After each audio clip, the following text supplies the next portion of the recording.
주일 오후 다시 예배의 자리로 오신 갈릴리 교회 모든 성도님들을 축복합니다. 그리고 이 시간 함께하는 우리 아이들에게도 동일한 은혜와 사랑이 충만하기를 주님의 이름으로 축원합니다. 하나님이 누구를 축복하시겠습니까? 예배의 자리를 늘 앉아 계시는 여러분들을 축복하실 거고, 누구를 칭찬해 주시겠습니까? 부모 때문에 어쩔 수 없이 교회에 서 있는 우리 아이들을 칭찬해 주시지 않을까 그렇게 생각을 합니다. 그리고 또 언제까지 점심이 변화무쌍하게 바뀌어갈지 기대를 합니다. 라면 이야기 꺼냈다가 라면만 나올 줄 알았는데 뭐 반찬도 나오고, 오늘은 또 다른 또 도움의 손길로 또 다른 반찬이 그냥 내려가서 드시는 것과 별 차이 없는데, 그렇게 교회를 사랑하시고 그런 마음으로 나와서 예배하는, 그리고 또 그 음식을 맛있게 나누면서 사랑을 나누는 우리 갈릴리 교회 다시 한번 축복하고요. 하나님께서 기뻐하실 교회라 생각을 합니다. 사울이 죽은 후 사울의 군대 장관 아브넬, 오늘은 이름이 좀 나와요. 이름이 좀 나오는데 저도 헷갈리지 않을 수 있도록 차근차근 읽어가긴 할 거예요. 근데 몇몇의 아이들 이름이 나옵니다. 사울 쪽, 다윗 쪽, 요 둘만 비교하시면 돼요. 그러니까 이름이 뭐였지 막 하지 마시고 그냥 이렇게 눈 풀고 이렇게 들으시다 보면 이해 가시리라 믿습니다. 사울의 군대 장관 아브넬은 사울의 아들 이스보셋을 이스라엘 왕으로 삼습니다. 그런데 솔직히 이스보셋, 사울의 아들은 힘이 없어요. 사울 자체도 힘이 없었는데 사울 왕은 힘이 없죠. 실제는 아브넬, 즉 군대 장관이 권세를 잡고 있습니다. 자, 한편 다윗, 지금 이스라엘은 두 나라로 나누어졌잖아요. 다윗이 유다의 왕, 나머지는 다 사울의 편. 그래서 이스보셋이 왕이 돼 있는 거죠.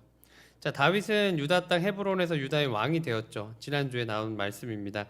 그런데 어느 날 아브넬이 군대를 이끌고 나오다가 기브온이라는 연못 앞에, 기브온이라는 못가 앞에서 다윗의 군대 장관 요압과 마주하게 됩니다. 근데 이게 공동경비구역 정도로 생각하시면 돼요. 그렇게 거창하진 않고 그냥 바로 길 건너편에 서로 마주보고 있는 거예요.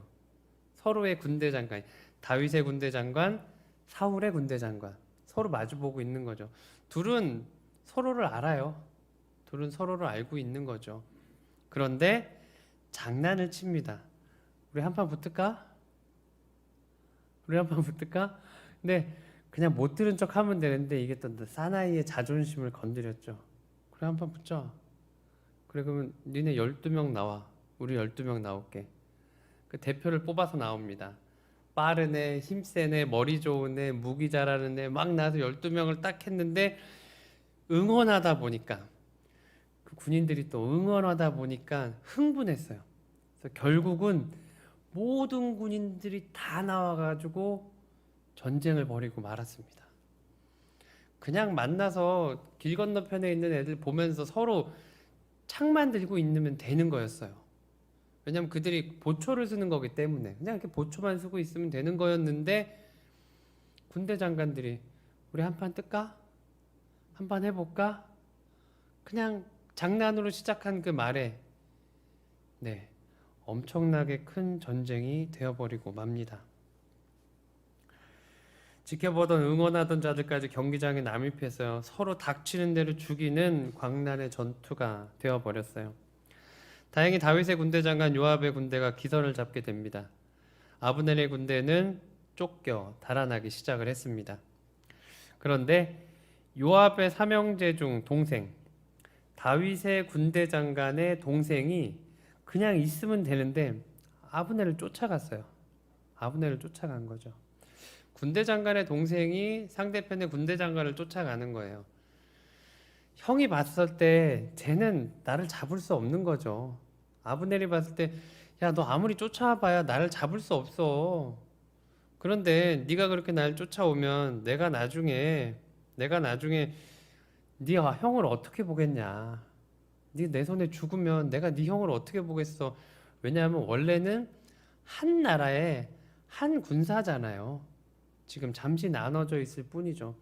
내가 네 형 낯을 어떻게 보겠니? 이제 달려오지 마. 그런데 말을 듣지 않아요. 끝까지 달려옵니다. 그래서 어쩔 수 없이 아브넬은 창을 뒤로 향하고 달려오는 나의 적군을 향해 창을 갖다 댑니다. 그런데 결국 그렇게 달려오다가 그 창에 찔려서 죽고 말아요. 오지 말랄 때 안 왔으면 되는데 기껏 쫓아왔다가 그렇게 아사엘을 찔려 죽게 됩니다.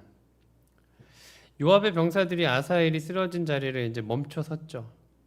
자신의 그래도 두목이 죽었으니 멈춰서게 됩니다. 요압은 형제인 아사엘의 죽음을 복수하기 위해서 끝까지 쫓아가려고 하지만 아브넬을 쫓아가려고 하지만 어둑어둑해졌어요. 어쩔 수 없이 돌아오게 됩니다. 그래서 이야기합니다. 멀리 가는 요압의 군인들을 보고 군사들을 보고 아브넬은 이야기해요. 나는 아사엘에게 나를 쫓지 말라고 이야기했어. 그런데 아사엘이 끝까지 나를 쫓아오는 바람에 이렇게 된 일이다. 이제 우리 휴전하자. 솔직히 아브넬과 요압의 장난으로 시작한 전쟁이었죠. 그런데 아브넬의 병력은 360명이나 되는 많은 사람들이 다치게 됩니다. 하지만 다윗의 군대 장관 요압 쪽에는 20명도 안 되는 19명의 병사가 죽게 되고, 하지만 군대 장관의 동생 아사엘만 죽음을 맞이하게 되죠. 허무한 싸움을 하고 각자의 자리로 돌아갑니다. 아브넬은 사울 왕이 살아있을 때 군대 장관이었으며 사울 왕의 오른팔이었어요. 또한 그는 야심가였어요. 그렇기 때문에 유약한 사울 왕의 아들 이스보셋을 명목상 꼭두각시 왕으로 세워놓고 자기의 권력을 조금씩 넓혀갑니다. 어느 나라이건 군을 누가 장악하느냐가 권력의 중심이 되겠죠. 지금은 법, 이렇게 바뀌어 가겠지만 당시는 전쟁을 할 때였기 때문에 군인을 누가 장악하느냐, 그것이 바로 당시의 권력이 됩니다. 아브넬은 야욕을 부려요. 그리고 군을 장악합니다. 그러다가 한때 사울 왕의 첩이었던 리스바를 취하게 됩니다. 리스바를 사랑해서라기보다는 아브넬 자신이 이제 내가 이 정도의 사람이야 라는 걸 좀 뽐내기 위한, 드러내기 위한 그러한 모습이 아니었을까. 그리고 사울의 아들 이스보셋을 향한 무언의 메시지가 아니었을까, 그렇게 해석을 합니다. 네 아버지의 첩, 너희 아버지의 아니면 엄마를 내가 취했어. 즉 왕의 여자를 취했다라는 거죠. 그럼 결국 내가 권력자야. 네가 왕위에는 앉아있지만 내 말을 잘 들어야 돼. 이런 여러 가지 의미들이 함축되어 있는 것이었습니다. 그런데 이스보셋은 이제 이야기를 합니다. 아브넬에게 어찌하여 내 아버지의 첩을 취할 수 있습니까? 이스보셋은 할 수 있는 말이죠. 아브넬이 화를 냈어요. 힘도 없는 왕의 아들을 누가 왕으로 만들어줬는지 너 생각해야 돼. 네가 지금 따뜻하게 먹고 편안하게 살고 국민들로, 백성들로 하여금 왕이라고 칭송받을 수 있는 게 누구 때문인지 너는 기억해라 라는 것이죠. 아브넬은 다윗의 편에 이제 들려고 합니다. 왜냐하면 이스보셋이 말한 게 기분 나빴던 거죠. 내가 군대 장관인데 전 왕의 아들을 내가 세워줬으면 감사합니다라고 있을 것이지, 이제 저게 왕이라고 나한테 잔소리를 하네? 기분이 나빴던 거예요. 화는 났지만 기분이 풀리지가 않는 거예요. 그래서 생각합니다. 다윗에게 나라를 건네주자. 어차피 왕권이 조금씩 쇠퇴하기 시작을 했으니까 다윗에게 줘버리자. 그리고 생각합니다. 여호와께서는 사울의 나라를 다윗에게 주겠다고 약속하셨으니 내가 여호와께 최선을 다하자. 다윗의 편에 서자. 아브넬이 무섭게 이야기하자 이스보셋은 두려워합니다. 그리고 아브넬은 민심이 이미 다윗에게로 기울어졌음을 직감하죠. 그리고 이스보셋에게서 화가 났기 때문에, 그리고 이스라엘을 다윗에게 헌납하면 자기도 어느 정도 자리가 되겠지라는 생각을 한 거예요. 네, 본인도 다윗 밑으로 가서 1등 공신으로서 살아가자. 저 조그만한 것이 나를 깔보니까 너 두고 봐 라는 것이죠. 그리고 다시금 권력을 얻으려 합니다. 아브넬의 전령을 보내서 다윗에게 이스라엘 왕이 되어 달라고 요청을 해요. 다윗은 이 이야기를 들으면서 어떻게 보면 너무 감사할 수 있는 거죠. 왜냐하면 우리나라 말로 손 안 대고 코 푸는 격이죠. 전쟁을 하거나 무슨 일이 벌어져야 되는데 갑자기 이스라엘 쪽에서 왕이 되어 달라고 연락이 온 것이니까요. 그런데 다윗은 생각을 해봅니다. 지금의 이 메시지가 아브넬이 이스보셋을 향한 영모인지 그래도 확인을 해봐야 되는 거죠. 누군가가 상처 입고 누군가가 죽어가면서 왕위를 이어받으면 안 되기 때문입니다. 그래서 다윗은 이스보셋에게 자신의 조강지처 미갈, 그러니까 사울의 딸이죠, 첫 번째 아내를 보내달라고 요청을 해요. 지금의 사울의 아들 왕에게 연락을 하는 거예요. 너 정말 네 나라 나한테 맡길 거면 일단 너희 누이를 보내줘 라는 것입니다. 힘없고 유약한 이스보셋은 자신의 운명을 다윗에게 맡겨야 되기 때문에 어쩔 수 없이 누이를 찾아서 미갈을 찾아서 돌려보냅니다. 근데 재밌는 건 미갈 또한 다른 사람이랑 살고 있었는데 어쩔 수 없이 보내주게 되죠. 남편은 울면서 아내를 보내주게 됩니다. 근데 다윗은 조광지처를 받아야 될 이유가 뭐였냐면 왕가의 혈통을 이어가야 지금의 백성들이, 국민들이 나를 따라오겠구나라는 마음도 있었던 거죠. 사울의 딸, 전 왕의 딸과 다윗이 결혼하고 그렇게 혈통을 이어간다라고 하면 명목상 아주 아름답고 모든 백성들이 왕으로 추대할 만한 일이기 때문입니다. 그렇게 해서 미갈과도 살아가게 되죠. 아브넬은 아무래도 독단적으로 행동한 것은 아니었다라는 것을 다윗은 알게 되고, 그리고 이제 그럼 어떻게 할까 다윗은 고민하고 있는 도중 아브넬은 이미 사울 왕의 지파인 베냐민 지파 등 여러 지파들에게 가서 설득을 합니다. 어떤 설득을 하냐면 다윗에게 건너가야 합니다. 우리 이스라엘이 이대로 있으면 안 됩니다. 다윗에게 건너가야 됩니다. 하나님이 그를 축복해 주셨고요. 이미 민심이 다 다윗을 향하고 있습니다. 그렇게 이미 물밑 작업을 해 놓았습니다. 그리고 다윗과 협상하는 날이 다가옵니다. 모두에게 동의를 얻은 아브넬은 다윗이 있는 헤브론으로 가서 협상을 마무리하고, 아브넬은 다윗에게 상당한 환대를 받으며 대접을 받고 돌아옵니다. 그런데 문제는 이때부터 시작됩니다. 이 소식을 들은 군대장관 요압, 다윗의 군대장관 요압은 다윗에게 항의합니다. 왜 아브넬을 그냥 보냅니까? 죽여야지. 적의 군대장관을 왜 그냥 돌려보냅니까? 라는 것이었습니다. 그래서 다윗은 이야기합니다. 나에게 메시지를 가지고 온 그를 어떻게 죽일 수 있겠느냐, 이렇게 이야기를 하죠. 그리고 그도 조금 있으면 우리의 부하 우리와 함께 있을 거다라는 이야기입니다. 그런데 요압은 생각해 봅니다. 아브넬이 누구예요? 자기의 동생을 죽인 군대 장관이죠. 그리고 요압의 생각에 지금 다윗의 군대는 얼마 되지 않아요. 그렇잖아요. 그런데 이스라엘 나머지의 군대는 엄청나게 많은 군대가 있겠죠. 군사력이 있을 거예요. 그 많은 군사력을 가지고 들어오는 아브넬은 권력 자체가 훨씬 크겠다라고 생각을 합니다. 그래서 요압은 아브넬을 부릅니다. 왕이 당신을 다시 불렀어. 돌아와. 아브넬은 다시 왕에게 돌아오는데 그 앞에서 기다리고 있다가 요압이 칼로 아브넬을 죽입니다. 그리고 나서 모든 군대 통수권을 가지고 오게 되죠.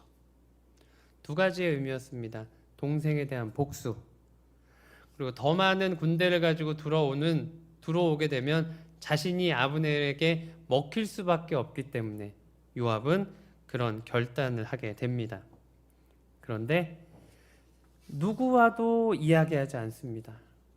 왕이랑 대화하고 왕이랑 여러 가지 생각을 하는 것이 아닌 그는 독단적으로 실행하게 됩니다. 요압은 자신의 정치적인 계산과 개인적인 복수심으로 나라의 대사를 망치고 맙니다.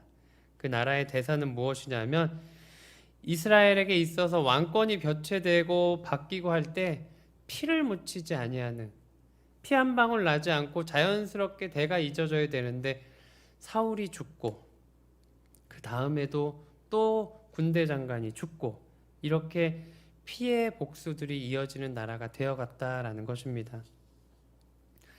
그런데 문제는 아브넬이 죽었기 때문에 이스라엘 백성들이 다윗을 원망합니다. 우리 군대 장관을 당신이 죽였구나. 그런데 문제는 사울까지 다윗이 죽였다고 그렇게 억울한 소리를 하는 거예요. 모든 이스라엘은 다윗 너 때문에 우리 사울 왕이 죽었어라고 아직도 원망하고 있는 관계였습니다. 그래서 다윗은 아브넬을 위해서 애가까지 만들어서 웁니다. 그 모습을 모든 국민들에게 보여주죠. 그래서 그 모습에 백성들이 아브넬은 다윗에게 죽은 것이 아니구나라는 걸 믿게 됩니다. 다윗은 자신의 신복들에게 말합니다. 내가 기름 부은 왕이 되었으나 오늘 약하여서 스루야의 아들 요압을 제어하기 너무 어렵구나. 여호와께서 갚아주시길 원하노라. 요압은 자꾸 자기의 마음대로 움직이는 거예요. 물론 나라를 사랑하는 마음이죠. 다윗을 잘 섬기려는 마음이 있지만 요압은 늘 앞장서서 혼자 나가게 됩니다. 다윗은 처음부터 아브넬의 죽음과 요압의 소행임을 듣고 그들을 저주를 퍼부었어요. 요압은 어떻게 그럴 수가 있냐? 지금 아브넬의 죽음이 우리에게는 아무런 피해가 오지 않고 요압 너희 가정에 너희 대대로 저주가 있을지어라. 이렇게 다윗은 이야기를 할 정도로 요압을 미워합니다. 다윗이 이렇게 저주까지 한 것은 요압은 말릴 수 없는 통제불능의 사람이기 때문입니다. 후에 다윗의 아들 압살롬이 반란을 일으키죠. 우리 시편을 새벽마다 읽는데 다윗의 많은 고백이 압살롬의 힘들고 어려운 상황 가운데 쓴 시편입니다. 압살롬이 누굽니까? 아들이죠. 어떻게든 용서를 구하고 데리고 오고 싶은 상황, 그것이 바로 다윗의 마음이었는데 군대 장관에게, 군인들에게 이야기합니다. 내 아들 그래도 죽이지 마. 그런데 죽입니다. 요압은 왕의 말을 듣지 않고 죽여버리죠. 그 이유는 한 번 배신하면 또 배신합니다. 그 씨를 말려야 됩니다. 본인에게 있어서는 씨지만 그냥 말려야 될, 죽여야 될 그러한 존재이지만 다윗에게 있어서는 아들이죠. 다윗은 그렇게 요압이라는 불편한 사람을, 불편한 관계를 이어가면서 나라를 계속해서 인도해 가게 됩니다. 요압은 지혜로웠지만 그 지혜는 하나님께 구하는 지혜의 사람은 아니었습니다. 정치만으로 본다면 서로 악하고 살아남기 위해서 서로 물고 뜯는 당연한 인생이죠. 하지만 하나님의 주권 아래 살아가는 이스라엘과 교회에 있어서는 일치를 이루지 못하게 하는 그러한 캐릭터가 됩니다. 하나님의 뜻을 구하는 하나의 일치된 마음이 필요하다라는 것이죠. 성경은 오늘 우리에게 요압이 되지 않기를 이야기합니다. 어디에서든지 하나님의 주권 아래서 살아가는 주님의 뜻으로 움직이는 저와 여러분들 되시기를 원합니다. 권력도 있고 힘도 있고 능력도 있습니다. 그러면 그 많은 능력을 가지고 하나님 앞에 기도하며 주님의 뜻을 구하고 주님의 은혜 가운데 이번 한 주간 살아가시기를 원합니다. 그리고 우리 주변에 혹시 요압과 같은 이가 있다라면 그를 기도하시기 바랍니다. 그가 세상의 어떠한 권력 가운데 살아가는 것이 아닌 하나님의 권력 안에 살아갈 수 있도록 그를 위해 기도하시고요. 우리는 그런 모습이 아닌 믿음의 모습으로 한 주간 살아갈 수 있는 저와 여러분들 되시기를 원합니다. 기도하시겠습니다.